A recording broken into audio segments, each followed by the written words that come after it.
everyone, welcome to a new episode of Nightlight on this channel. I am so sorry I've been away. As many of you know, we've been in post-production on our new TV series, Shadow Unit, and it's been chaotic. And it's really difficult for me to shift my attention back to YouTube without giving priority, of course, to studios and some of the other companies that we run. For those of you who don't know, we also own a coffee company and an events company, a game development studio. We just released our first game. So we're really busy and it's really difficult to keep up here. However, again, I do want all of you to know that this is a priority for us.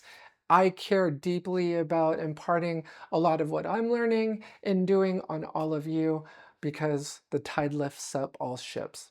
All right. So anyway, this is a new video on editing and editing fundamentals from two amazing books that I recently read called In the Blink of an Eye from Walter Murch. And then we'll also go into a second book by a gentleman named Greg Keast on the art of the cut. So I chose these two books because, first of all, I just finished reading them, and I think they have a lot that they can teach you. There's a lot for you to learn from both authors. Greg Keast pretty much just cut out all the fat in his book, and he gets straight to the point on all of the tenets of editing that you should be following in your pipeline. And also, while Walter Murch, there's a lot more exposition in his book. He's an amazing editor. Many of you may know him as the editor on The Godfather Part 3, The English Patient. But I just think both authors have a lot that they can teach you. I learned a lot from reading these books, and I think you will too. So let's dive into it, all right? Let's discuss all of that later. So editing is the hidden magic behind storytelling. It's the force that shapes our experience of a story. These books offer both philosophical insights and practical tools that can take your editing skills to a whole new level. Today I'm excited to share the lessons I've taken from each, including Murch's famous Rule of 6 and the first 25 tenets from Keast's book. Because there's over 100 tenets that he teaches in his book, I'm going to be breaking them across numerous videos. By the end of this video, you'll have a complete framework for editing your own projects with intention and clarity. So let's dive in. One of the biggest takeaways from In the Blink of an Eye is understanding just how powerful the editor's role is. Editing isn't just about putting shots together. It's a journey of discovery. As editors, we're not just building scenes. We're guiding the audience's emotions and pacing the story in a way that feels natural and true. We're sculptors, chiseling away at the raw footage to reveal the essence of each moment. In his book, Murch describes editing as discovering a path, like finding the figure hidden within a block of marble. Editing requires intuition and curiosity. It's about listening to the footage and letting it guide you.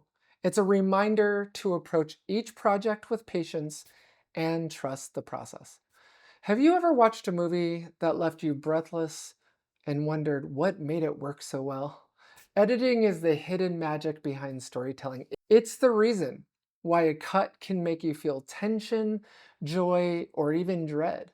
Today, we're diving into the art of film editing, as seen through the eyes of Walter Murch, one of the most acclaimed editors in cinema history. So what does an editor actually do? Walter Murch, who edited The Godfather Part 3, Apocalypse Now, and The English Patient, sees the editor as a silent storyteller. Editing, according to Murch, is not just about cutting footage. It's about guiding the audience through the entire story.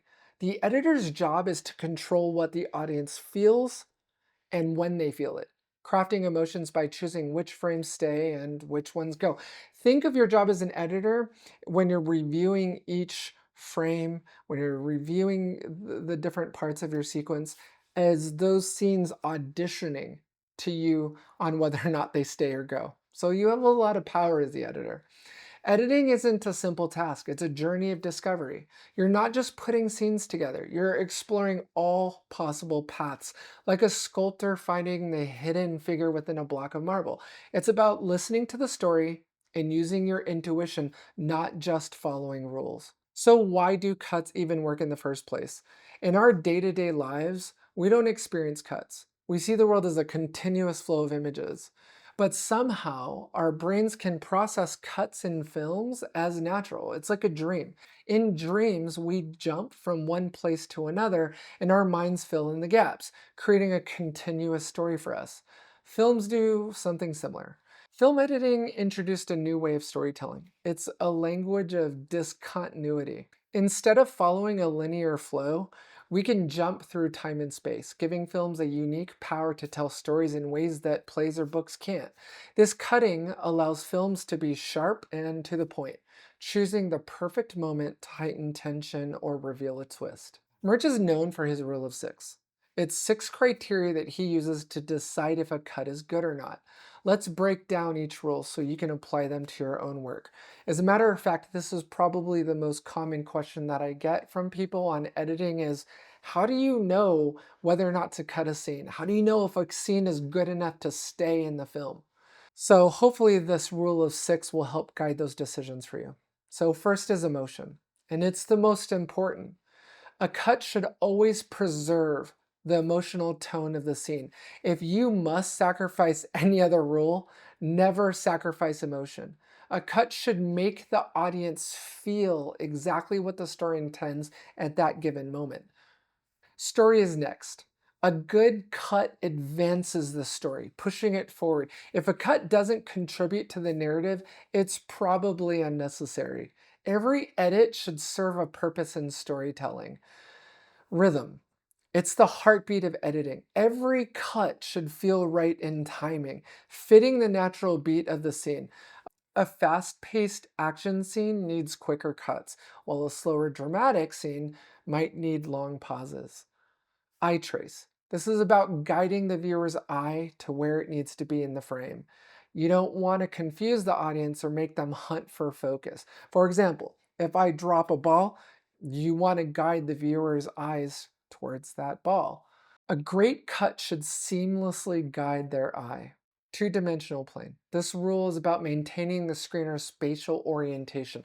Think about camera angles and how cuts can break the flow if they're too jarring. You want cuts to feel consistent on a two-dimensional plane of the screen. Last is maintaining spatial continuity. This means preserving where people or objects are in relation to each other in the scene. Murch places this rule last because spatial continuity can be sacrificed if all other elements work well. These six rules guide Murch's every cut, but he emphasizes the need for flexibility. Editing is often about trade-offs. If you have to break one of these rules, always prioritize the top of the list. Emotion above anything else. Editing is a lot like magic. Murch compares editors to magicians, using techniques of misdirection to control what the audience sees and feels. Think about a magician and how they guide the attention away from a trick. An editor does the same thing by crafting cuts that direct the audience's focus to where it's needed in the frame. Techniques like eye tracing and rhythm help us control where the viewer looks and when. As editors, it's your job to use these tools to make the story flow naturally and to avoid confusing cuts that distract the viewer. Now, let's get into the practical side, where the pedal meets the metal. Here's a step-by-step guide you can follow when editing a film or TV show. Start with story and emotion. Before cutting, understand the scene's purpose. What emotion do you want to convey? What's the scene's role in the story? Begin by focusing on the big picture before diving into details. All right, I talk about this a lot. Before wanting to immediately jump into dropping individual clips onto your timeline, you need to organize your footage. Review all your footage and organize it. Murch uses shadow cuts, experimenting with cuts and then undoing or adjusting them to see what works best. Go through each take and start by selecting the shots that capture the scene's key moments. You can always undo it, but take the time out to organize your footage first. Identify the scene and take number by entering it into that metadata, into the appropriate column, no matter what NLE you're using, and then start dropping clips into those timelines. Set the rhythm. Rhythm is crucial. Is it an intense action scene or is it a slower dramatic moment? Set a rhythm that complements that specific scene's tone. Even before you make detailed cuts, set a basic rhythm that fits the story. Refine eye trace and plane. At this point, start paying attention to guiding the viewer's eye naturally. Make sure your cuts don't jar the viewer by jumping too abruptly across the frame. For example, if I drop a vase on the ground and it breaks, maybe you want to follow the audience's eyes and attention towards that vase as it's dropping. Final pass. Think like the viewer. Take a final pass at your edit with fresh eyes. It's okay to walk away from your edit and come back at a later time. Imagine you're the viewer watching the scene for the first time. It's okay to take breaks, walk away, sleep on it, and come back the next morning. I know you want to quickly get that out. I know you want to quickly go to the deliver tab, but take some time out and then come back to it and look at it with a fresh set of eyes.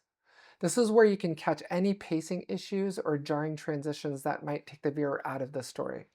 By following these steps, you can apply Murch's principles and develop a structured approach to editing.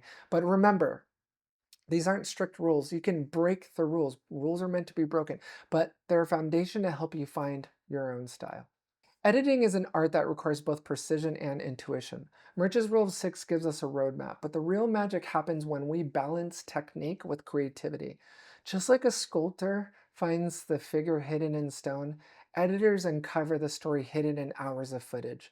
Editing is a journey, as Walter Murch reminds us, so approach each project with patience, focus, and deep respect for the story you're telling. If you do, you'll find the right path in the blink of an eye. All right, we've covered some powerful editing principles from the book in the blink of an eye, but there's more to mastering the craft. Editing isn't just about the why of each cut, it's about the how. For that, let's turn to The Art of the Cut by Greg Keast. I've gone through the first 25 tenets of his book, which provide incredibly practical guidance on everything from workflow to specific techniques that make cuts sing. So let's dive into these tenets and add another layer to your editing toolkit. But remember, there's roughly 75 other tenets in his book. I will spread those across other videos. All right, editing is about creating emotion and mood through the selective sequencing of images. So if anyone walks up to you and asks you, hey, what the hell is editing? Just summarize it in one sentence. It's about creating emotion and mood through the selective sequencing of images. Let me further explain that. The order of images and shots affects how audiences feel about a scene. By controlling what the audience sees, you as the editor can build tension, you can build joy, or even sadness.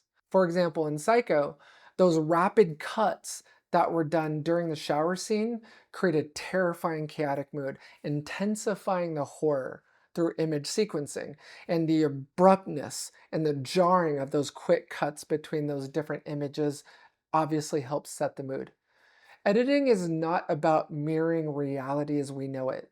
It's about manipulating a psychological and emotional version of it through tempo. Editors shape how audiences perceive reality by adjusting the pace and the rhythm. A slower tempo may create a sense of calmness or sadness, while a quick tempo can create anxiety, right? So, for example, in Requiem for a Dream, the editor used quick cuts and split screens to convey that chaos and the addictive nature of drug use, immersing the audience in the psychological experience. The primary job for you as the editor is to bring to life whatever emotions are in the story. Let me give you an example. The editor's goal is to create an emotional journey, making the audience feel for the characters and stay engaged. In Inside Out, the emotional beats are emphasized with timing and music, making audiences deeply relate to each of the emotions as characters. This next tenet that Keast teaches is more for directors. If you do have an opportunity to collaborate with the director before they go to set, just remind that director to allow for 5-second grace periods before and after a scene.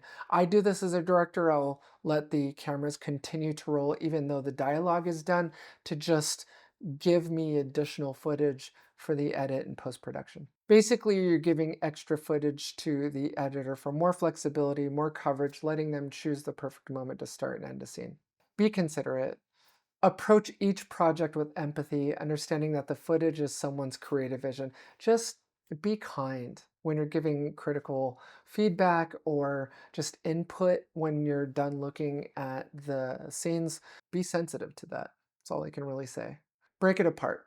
The editor should analyze scenes, focusing on the emotional core and deciding which parts to emphasize. This is an awesome responsibility that you have as an editor. Like I said before, each scene is auditioning to you as the editor on whether or not it's cut or if it's kept. For example, in The Godfather, each scene is carefully broken down and rebuilt to focus on Michael Corleone's transformation, directing the viewer's emotional journey. Focus on the characters. Audiences invest in characters, so edits should highlight how events impact them, not just the events themselves. I'm always telling this to people. Audiences don't fall in love with stories. They fall in love with characters. So it's your job as the editor to really draw emphasis and highlight those moments. And we'll talk about it later, but it's called save the cat moments, giving the audience an opportunity to really relate to or fall in love with those characters. For example, in Breaking Bad, when the editor really did work to emphasize Walter White's reactions and development, which made audiences feel the weight of each decision that Walter White made. Clean entrances and exits. This is allowing a character to fully exit a scene before you cut from it. So cutting on entrances and exits allows for seamless transitions between scenes, giving editors that flexibility. So again, an example of this is in Mad Max Fury Road. A lot of the action scenes use clean exits, allowing the editor to cut to the next sequence smoothly without visual disruption. Use mediums on action scenes. Medium shots help emphasize movement and speed without overwhelming the frame. For example, in John Wick, medium shots were used in fight scenes to focus on the choreography of the fights, keeping the audience engaged with every punch and every kick. Use close-ups on emotional scenes. Close-ups capture the expressions and help convey vulnerability, connecting audiences with the characters. Emotional scenes are very commonly cut with close-ups. Example, in The Shawshank Redemption, close-ups were used on Andy's face as he's listening to music, creating an intimate moment, showing his emotional escape from prison. Try the unexpected in comedy scenes. Surprising edits or reaction shots can help amplify humor. I always tell people in comedy, it doesn't always have to be about something funny that a character said. A lot of it can be just the reaction of other people in the room that were hearing the joke. You saw this in The Office, where cuts were often used to unexpected reactions from characters, enhancing the awkward humor. I loved this about The Office, where we got to see everyone's sort of awkward facial reaction to some of the things that people were saying, like Michael Scott when he would say something stupid, and they would cut to someone to show their reaction to what he said. Show, but sometimes tell. Although in filmmaking, we'll often use the old maxim, show, don't tell. It is a rule, but narration can sometimes clarify complex ideas. So it's okay to use narration. You don't have to always use pictures to tell a story. For example, in Fight Club, they use narration to explain the protagonist's psychological state, making the plot easier to follow. Sound bridges, you've also probably heard these referred to as split edits or more commonly L cuts. By carrying the audio from one scene to the next, L cuts create continuity and smooth transitions. It really helps sort of hold the hand of the audience as we move from one scene to another. For example, in Inception, audio overlaps help transition between dream levels, easing the viewer between different worlds. Contrast in tone, lighting, or perspective within and between scenes adds interest and highlights change. Contrast doesn't always have to be about color grading, it can also be in tone as well. So example, The Dark Knight uses contrast between light and shadow to reflect Batman's internal conflict and the clash with the Joker's chaotic nature. Cross-cutting, also referred to as intercutting. Cross-cutting builds suspense by alternating between simultaneous events in different places. For example, in The Silence of the Lambs, cross-cutting was used by the editor between Clarice and Buffalo Bill to sort of build that tension as she unknowingly approaches danger. Cut Deadwood. Unnecessary scenes or shots that don't drive the story forward should be removed, even if visually appealing.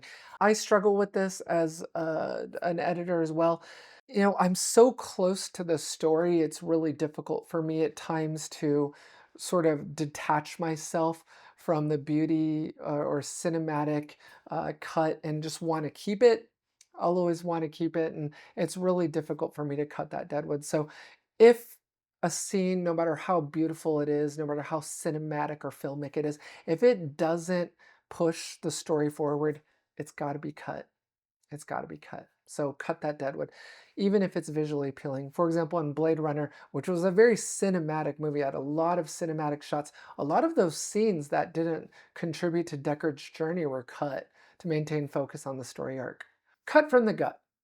Trusting instincts can lead to strong edits, especially if something feels off. Just trust your instincts. If there's a visceral feeling that you have that just something's wrong or something's off with the scene, you're probably right. It probably needs to be cut. So we saw this in Jaws, for example, in those famous instinct-driven scenes that built suspense, where there wasn't even a shark present. Just even feeling or hearing that da da da da da da da da, we didn't have to see the shark in order to feel that sense of dread or danger. I don't know if any of you saw the behind the scenes on Jaws, but Steven Spielberg talked about the fact that they didn't prepare the fact that salt water and electronics doesn't really mix. And so Jaws, the shark would break down a lot. And so a lot of the scenes in Jaws Part 1, you didn't actually see the shark. Use cutaways and inserts. Understand the distinction between cutaways and inserts. Cutaways add new elements that the audience didn't see. Inserts emphasize details for previously shown items, adding depth to the scene. So, for example, if an actor is writing with a pen, an insert is cutting back to a close-up of that pen. They saw it previously, but we're cutting to it to emphasize that pen in the individual writing. A cutaway adds new elements. So maybe there's a watch, a stopwatch or something in the character's pocket, and we cut to the actor pulling that pocket watch out of his pocket or her pocket. That's an example of a cutaway. This was also used in Sherlock Holmes, where we had inserts of Holmes's observation to create emphasis, allowing viewers to follow his thought process. Cut closer, moving from wide to medium to close shots provides emotional progression and visual interest. For example, in The Godfather, we gradually zoom in on Michael Corleone during tense moments, capturing his descent into chaos in the crime world. Cut for interest. This is also referred to as Preston Sturges' law of natural interest. Cut at the exact moment viewers' interest shifts to maintain engagement without being too early or too late. This has to be done exactly on time. For example, if I drop a vase onto the ground and it breaks, you want to cut to that vase dropping onto the ground and breaking. Otherwise, you're just going to irritate your audience. You want to make sure that you cut for interest. If the audience wants to quickly look at something, you need to make sure as the editor to cut to whatever they want to look at exactly on time. An example of this is in Jurassic Park when the editor cut just as the T-Rex roared, holding the viewer's interest without overdoing the suspense. Cut on action. Cutting at the beginning or end of an action keeps transitions smooth and also hides the cut. We talked about that earlier, about hiding cuts, distracting the viewer's attention like a magician would. You don't want your cut to be noticeable. You need to hide it. Hiding it in action is a great way to do that. The Matrix, the editor on The Matrix did this. Often a lot of the cuts were done on action within fight scenes, making the transitions fluid and barely noticeable because the audience is focused on those punches and those kicks, and it allows the editor to hide those cuts, making them barely noticeable. Cut on lines. Switch focus in dialogue scenes to the next speaker, but make sure to vary that for a dynamic rhythm. For example, if you have two people talking and you're constantly cutting to the person talking, that can get very monotonous and very boring very fast.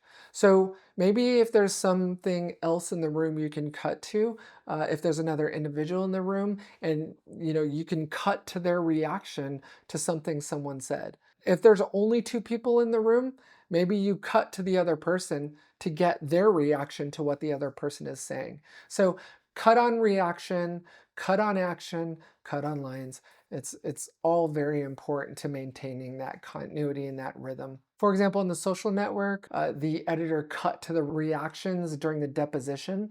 To break up that monotony, there were other individuals within the room during the deposition that the editor was able to cut to intensify that verbal exchange. Cut on sound for emotional significance. Significant sounds or music cues can direct attention, supporting the story and the mood. An example of this is in Saving Private Ryan when the editor cut on sounds like explosions, a bomb dropping, and dirt flying up in the air, and the very violent reaction to gunshots going off. The editor was able to use those sounds to cut on, to effectively hide as well and capture the chaos and tension of those battle scenes. Cutting on tempo is another opportunity. Quick cuts increase that intensity while slower cuts create calmer tension. We talked about that, but just maintaining that tempo is very important in your responsibilities as an editor. An example of this is during Baby Driver when the editor aligned tempo with the soundtrack, cutting quickly during action scenes and slower during calm moments. Focus on character details. Highlighting specific traits or details can help distinguish a character and add depth. In Schindler's List, for example, the camera focused on Schindler's possessions, establishing his wealth and attention to detail. I believe in Schindler's List, we were looking at Schindler's cufflinks. We looked at some of the other accessories that he was wearing before we actually saw who Schindler was. So focusing on those character details is a great editing technique to help identify and distinguish the idiosyncratic nuances between characters. Use dissolve as a transition effect for romantic scenes, as well as to represent passage of time. Dissolves create smooth transitions, often adding a dreamlike quality. You need to be careful with dissolves though.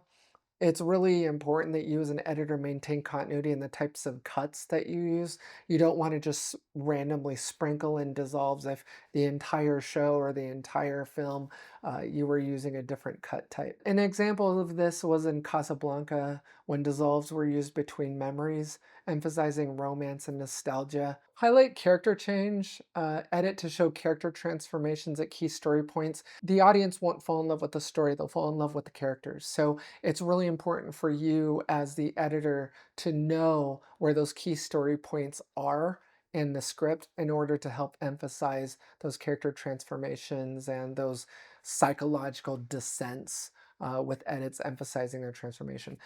Capitalize on audience empathy. Use save the cat moments to make the audience care deeply for characters. There was a book written called Save the Cat, and it was written by a gentleman named Blake Snyder. And since that book was published, um, other individuals have come along, like Jamie Nash, who came along and wrote Save the Cat rights for TV to adapt Save the Cat from feature films to television, Save the Cat rights for novels.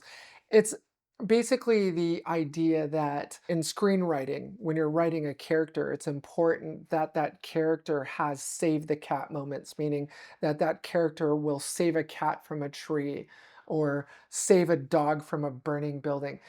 Do something that you can help make the audience fall in love with.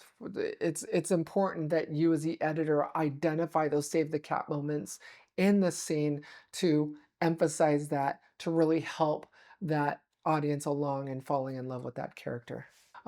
For example, in Up, early scenes establish Carl's backstory, making the audience really empathize with him throughout the film before his wife passed away. So you really had an opportunity to fall in love with Carl and sort of the journey that he went on with his wife. And so when you realize, that his wife was no longer alive, just you could feel at a visceral level how much Carl really loved his wife.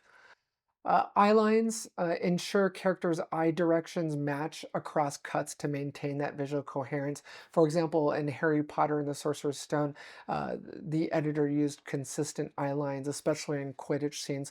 In Quidditch, you have players flying all over the field with their broomsticks. The ball is flying around everywhere. You had the seekers flying around. there's a lot of chaos in this scene, especially in Quidditch, and so the editor really used those opportunities for eye direction to match across those cuts and make sure that they didn't lose the audience, and it kept the viewer's orientation intact. So these 25 tenets from Art of the Cut are powerful tools to keep in mind as you work through each scene. They add structure and clarity while still leaving room for personal style and creative flexibility. By following these guidelines, you're going to avoid common pitfalls and elevate each cut with intention and purpose. So there you have it. The essential editing wisdom from In the Blink of an Eye by Walter Murch and the first 25 tenets of The Art of the Cut from Greg Keast. These books together will give you a complete framework for editing, from understanding the emotional weight of each cut to fine-tuning the technical details that bring clarity and impact. So to recap from Murch, we've learned the rule of 6 with emotion and story as the guiding lights. Editing is more than just technique. It's about connecting with the viewer and creating an immersive experience. And from Keast, we've added practical tenets to structure each scene, keeping our cuts intentional and balance creativity with discipline.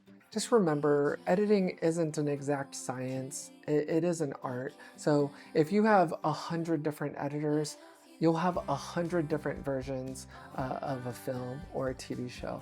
It's really important to remember that. There is no wrong or right way to editing, but there are some rules that you want to follow as an editor to make the best possible cut.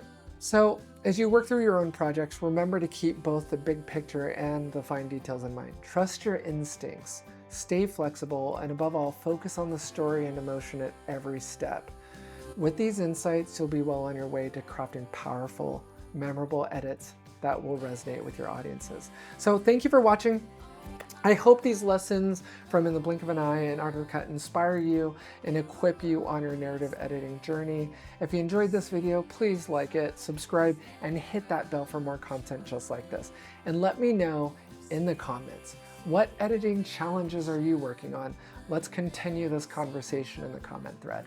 Until next time, keep crafting and keep creating and refining your craft. And until then, take care of yourselves and each other.